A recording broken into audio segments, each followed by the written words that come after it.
The Tale of the Bamboo Cutter.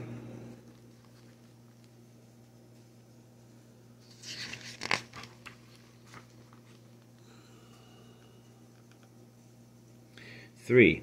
The Stone-Begging Bowl of the Buddha. Nevertheless, Prince Ishizukuri felt as though his life would not be worth living unless he married the girl, and he reflected, "Is there anything I would not do for her, even if it meant traveling to India to find what she wants?" He realized, however, being a prudent man, how unlikely he was to find the one and only begging bowl, even if he journeyed all 8,000 leagues to India. He left word with Kaguya Hime that he was departing that day for India in search of the begging bowl, and remained away for 3 years. At a mountain temple in Tochi, district of the province of Yamato, he obtained a bowl that had stood before the image of Binzuru, and was pitch black with soot. He put the bowl in a brocade bag, fastened it to a spray of artificial flowers, and carried it to Kaguya Hime's house. When he presented the bowl, she looked it over suspiciously. Inside she found a note and opened it. "Umiyama no michi ni kokoro o tsukushi hate, naishi no hachi no namira nagareki. I have worn out my spirits in the roads over sea and mountains. In quest of the stone bowl, my tears of blood have flowed."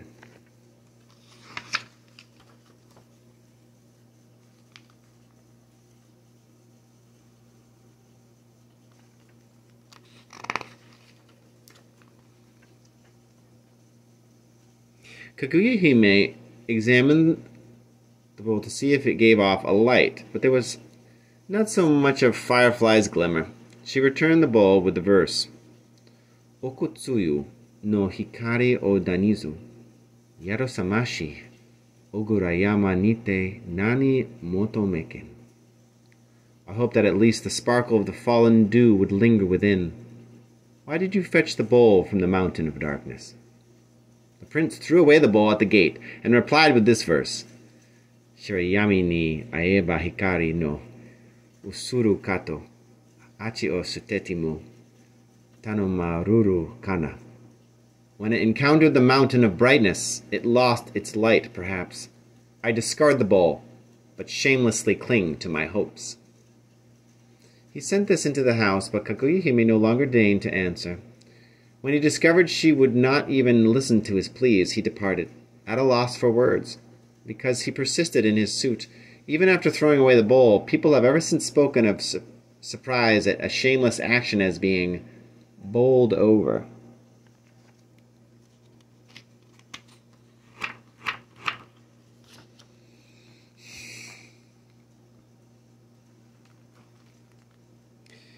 Four. The Jeweled Branch from Paradise. Prince Kuramochi, a man of many devices, requested leave of the court, saying he intended to depart for Tsukushi to take a cure at the hot springs. He sent word at the same time to Kaguya Hime that he was off in search of the Jeweled Branch. From the capital, he was accompanied as far as Naniwa by his full staff of retainers. But when he was about to sail for Naniwa, he announced he would henceforth travel incognito, taking with him only personal servants instead of his customary large retinue. The others returned to the capital once they had seen him off. The prince, having convinced everyone that he had indeed departed, ordered his ship to be rowed back to port 3 days later. Prior to his departure, the prince had made detailed arrangements. 6 metalsmiths, acclaimed as the treasures of the age, were hired. A house that outsiders would have difficulty approaching was built for them, and a furnace enclosed by triple walls was erected. The craftsmen were installed in the house, where they were joined by the prince himself, who devoted the revenues of all his 16 domains to the expenses of fashioning the jeweled branch. When completed, it differed in no particle from Kaguya Hime's description. Having carried through his plans so brilliantly, the prince secretly left for Naniwa with the branch.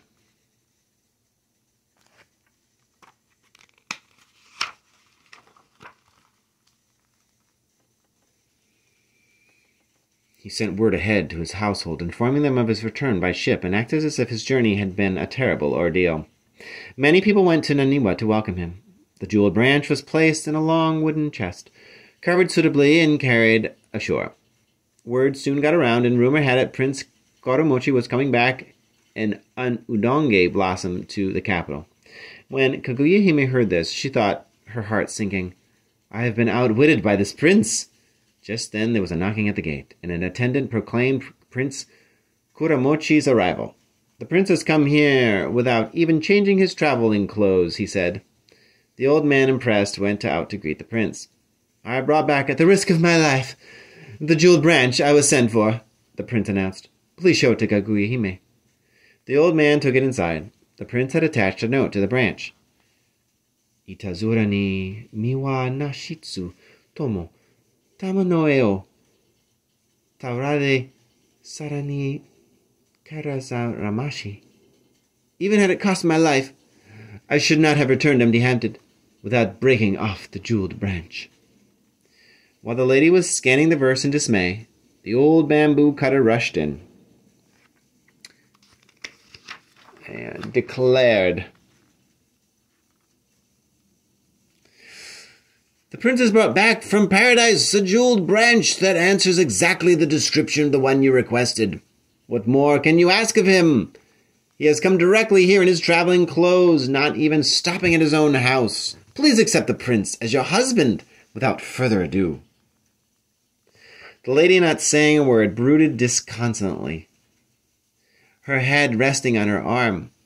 "I'm sure there is nothing further to be said at this point," said the prince, confidently stepping up on the veranda as he spoke. The old man, considering that this was indeed the case, said to Kaguya Hime, "In all Japan there is not another such jeweled branch. How could you refuse him now? Besides, he is a man of splendid character." She answered, "It was my reluctance to refuse outright what you asked of me, father, that made me request such impossible things." She found it most exasperating that the prince should have surprised her in this way by bringing back the branch. The old man busied himself with preparing the nuptial chamber. The old man asked the prince, "What was the place like where you found the branch? What a marvelously beautiful and impressive thing it is." The prince replied, 3 years ago, along about the 10th of the second moon, I boarded ship at Ninawa and put out to sea. I realized that I had no guidance as to the direction I should head, but I told myself that nonetheless I succeeded in my mission. Life would not be worth living, and I decided to let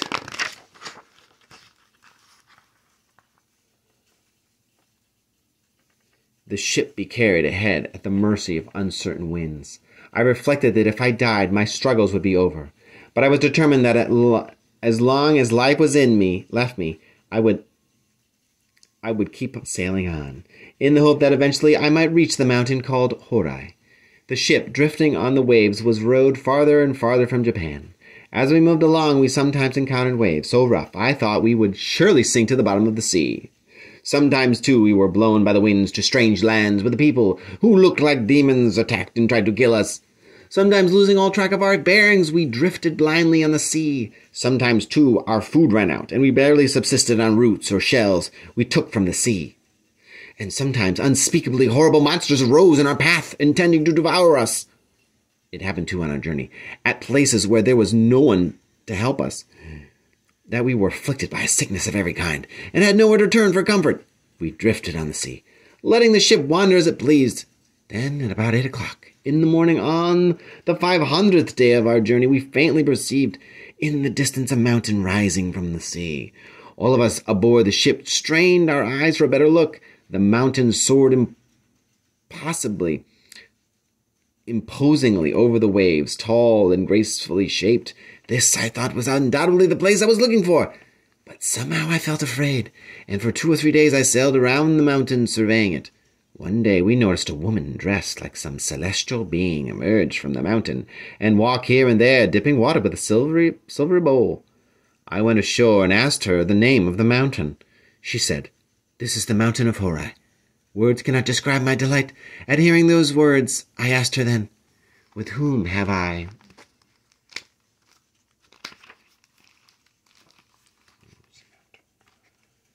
the mountain?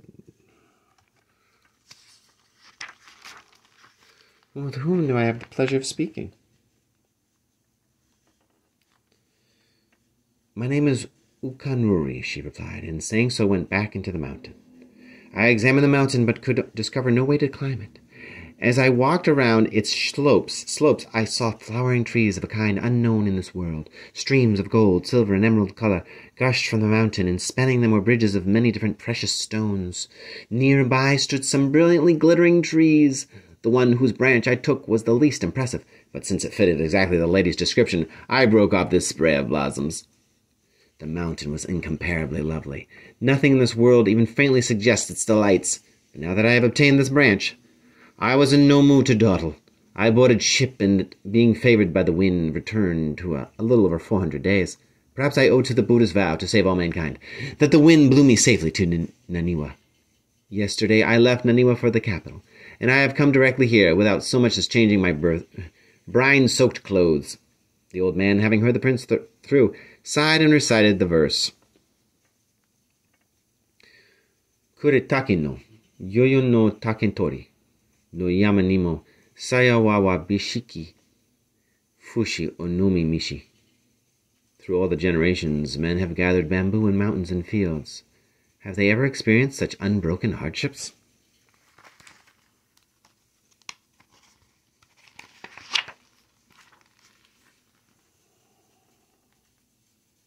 The prince responded, My heart, which for so long has been prey to anxiety, today is at peace. He composed this reply to the old man's verse. Waga tomoto, kyo kawakareba, wabishisha, no chigusa, no kazumo, wasurare nubeshi. Now that my sleeve has dried today, I am sure I can forget the many pains I have suffered.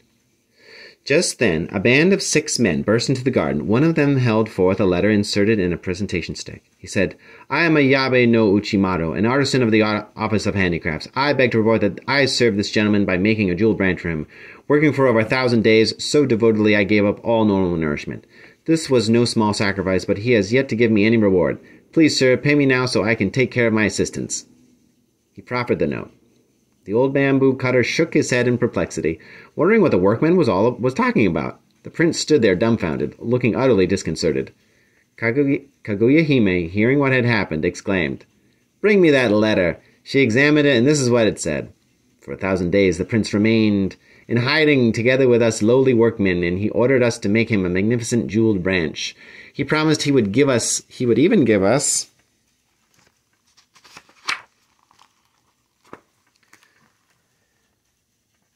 official posts as our reward. Recently we thought the matter over carefully, and it occurred to us that the branch was surely the one demanded by Kaguya Hime, the prince's future lady. That is why we have come to this household to receive our just reward. Yes, the man insisted, we must be paid. At their cry, Kaguya Hime, whose spirits had been steadily darkening as the day drew to a close, suddenly burst into merry laughter. She called the old man to her and said, I thought the branch really came from a tree in paradise, but obviously it is a disgraceful counterfeit. Please send it back at once. The old man nodded and said, Now that we know the branch is definitely not genuine, it is simply a matter to return it. Kaguya Hime's spirits had been completely restored. To the prince's poem she now sent the reply. Mokoto kato, kikite mitsureba koto no hao, kazareru, tama no era nizo arikeru. Wondering if your story might be true, I examined the jeweled branch, but it was a sham, like your words. She sent back the branch. The old bamboo cutter, embarrassed that he had tried so hard to persuade the girl to marry the prince, but his eyes pretending to sleep. The prince, uncomfortable whether he stood or sat, waited outside uneasily until it grew dark, when he slunk off. Kaguya Hime summoned the workmen who had presented their grievances. Happy men, she cried, and bestowed generous rewards on them. The men were delighted and left, saying, We got exactly what we wanted. On the way home, however, they were intercepted by Prince Kuramochi, who had them thrashed so severely the blood flowed. The rewards did them little good, for every last gift was snatched away, and they had to run off for dear life. The prince said, No greater disgrace could befall me in this existence. I have failed to win the girl, and I am mortified to think of how the world must despise me. He went off, all by himself, deep into the mountains. His palace functionaries and personal attendants set off in parties in search of him, but being unsuccessful, they could only conclude that he probably was dead. The prince disappeared for several years, wishing to avoid being seen by his people. It was from this time that people began to speak of someone as being stony-hearted. If he astonishes others by being to pass off as genuine, a false stone. He astonishes others by trying to pass off as genuine, a false stone.